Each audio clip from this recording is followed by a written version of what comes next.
Hello everyone, welcome to episode 10 of Let Me Ask You This. Recently I posted on Facebook and Instagram a MAA, and that is Ask Me Anything. And I got 3 questions that I want to talk about. I got a couple of my messages and a couple of my comments, but these are the 3 I thought would be most entertaining. Or most, what's the word I'm looking for? Educational. So I want to do more of these. I like answering you guys' questions.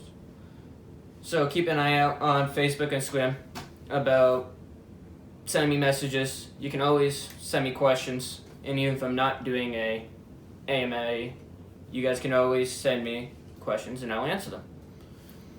So the first question I got was, what are some ways to be more eco-friendly in the household? And I kind of knew a little bit about this before this question, because I know a lot of people that does this type of stuff. But the first thing I'm going to talk about is composting. So if you don't know what composting is, it's pretty much making your own fertilizer for soil. And a few things that you can put into your composting is table scraps, which is anything that you don't eat at dinner. Shredded paper, newspapers, eggshells, even dry lint. So pretty much what you do is you can go out and buy I need to take this off.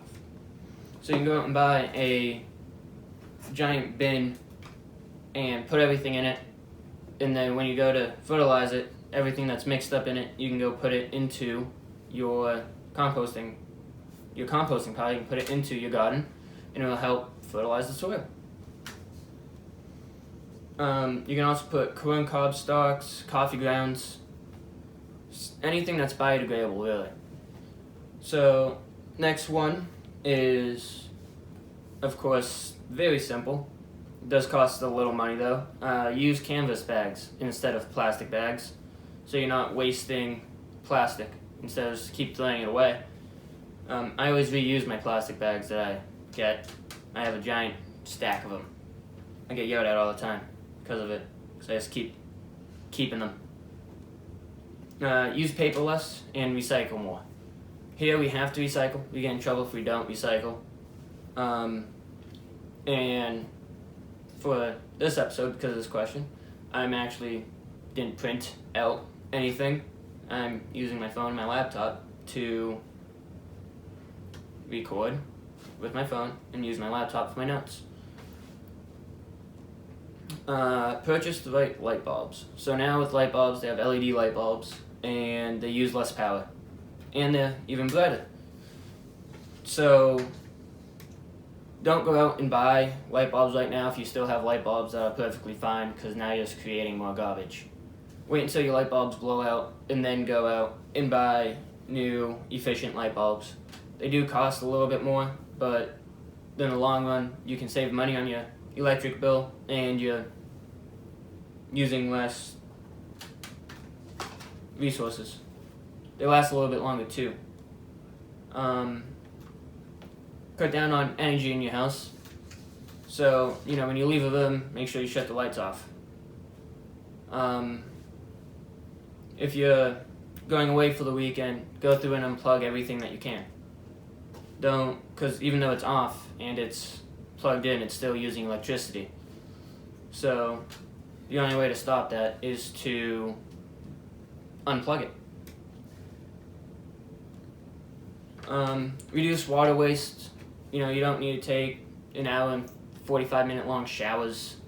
Cut down your water time when you're brushing your teeth, when you're shaving. You don't need the water running the whole time. But yeah, those are just a few ways that you can be more eco-friendly in your household. And for some reason, people are still talking about storming Area 51. And I did get a question about storming Area 51. So the question reads, do you think people storming Area 51 will make it? If they do, do you think they will find anything? So, I think everybody came out and said it's just a joke, right? They're really not going to storm Area 51. But people are special. So, there are going to be some people that will show up. Especially because some companies are saying, oh, if you show up, we'll be there feeding people. Like Arby's. I believe Arby's said that they'll have a food truck there to feed people. But if you do show up and you do try to storm it, the military will kill you. They've already come out and said it. It was all over the news. Even though it's a joke.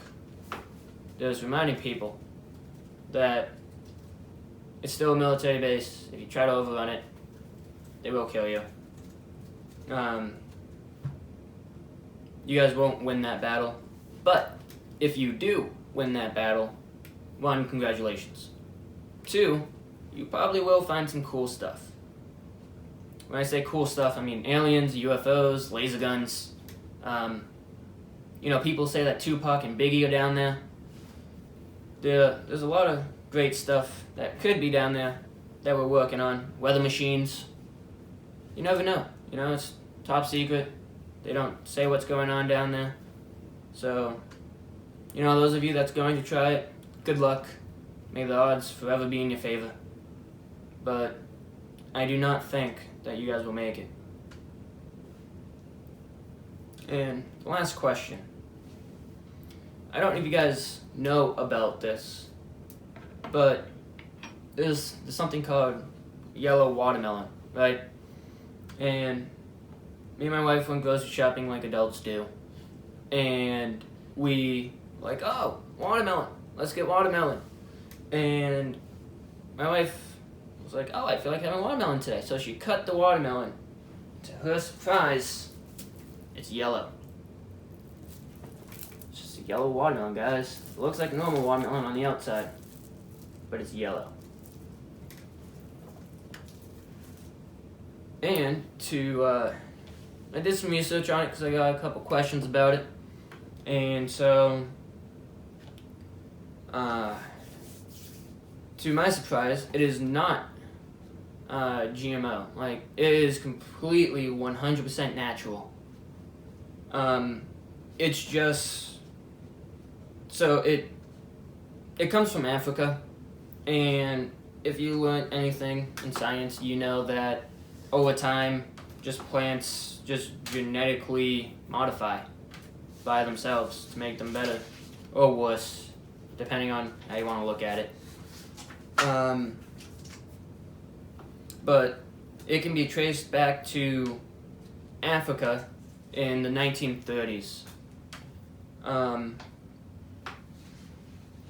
I've read that the taste has a sweeter, honey-like flavor as compared to the red-fleshed, yes, quotes, that's what people say, red flesh, melons, but many of the same nutritional benefits. So, it has been around for a long time, and it's just, we don't know about it because it's different. That's what I think. This is the first season I've seen yellow watermelon. So, I told people that I should try it because everybody was telling me to try it. And I was like, no, I'm not going to try it. And they're like, oh, do it on your podcast. So, I am going to try it and let you guys know if it actually tastes like they describe it.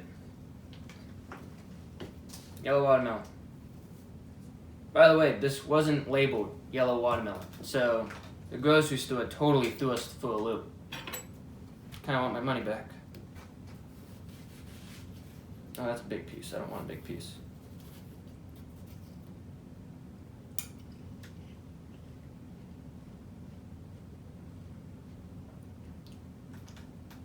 It actually tastes like a watermelon. I kind of feel stupid now that I didn't want to eat this at first, because this literally just tastes like a regular old watermelon.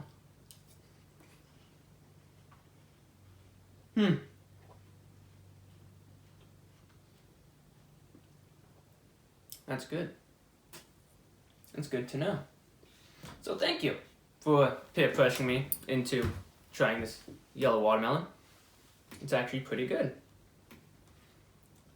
So, that does conclude this episode of Let Me Ask You This. If you guys found this enjoyable, make sure you like it. Leave comments about what you thought about my answers. If you want to add anything, go right ahead. Look for this yellow watermelon, guys. It's actually really good. I feel really stupid about this now. But yeah, if you're listening on YouTube, or watching on YouTube, I should say, make sure you subscribe to my channel, like my video. If you're listening to me on Spotify, Google Podcasts, Apple Podcasts, make sure you follow my page. Yeah, if you have any questions about anything at any time, make sure you send me a message on Facebook or Instagram. I will always be happy to put questions in my show. And with that being said, guys, enjoy the rest of your weekend, or if you're listening to this during the week, hopefully you're having a good work week. And that will be it.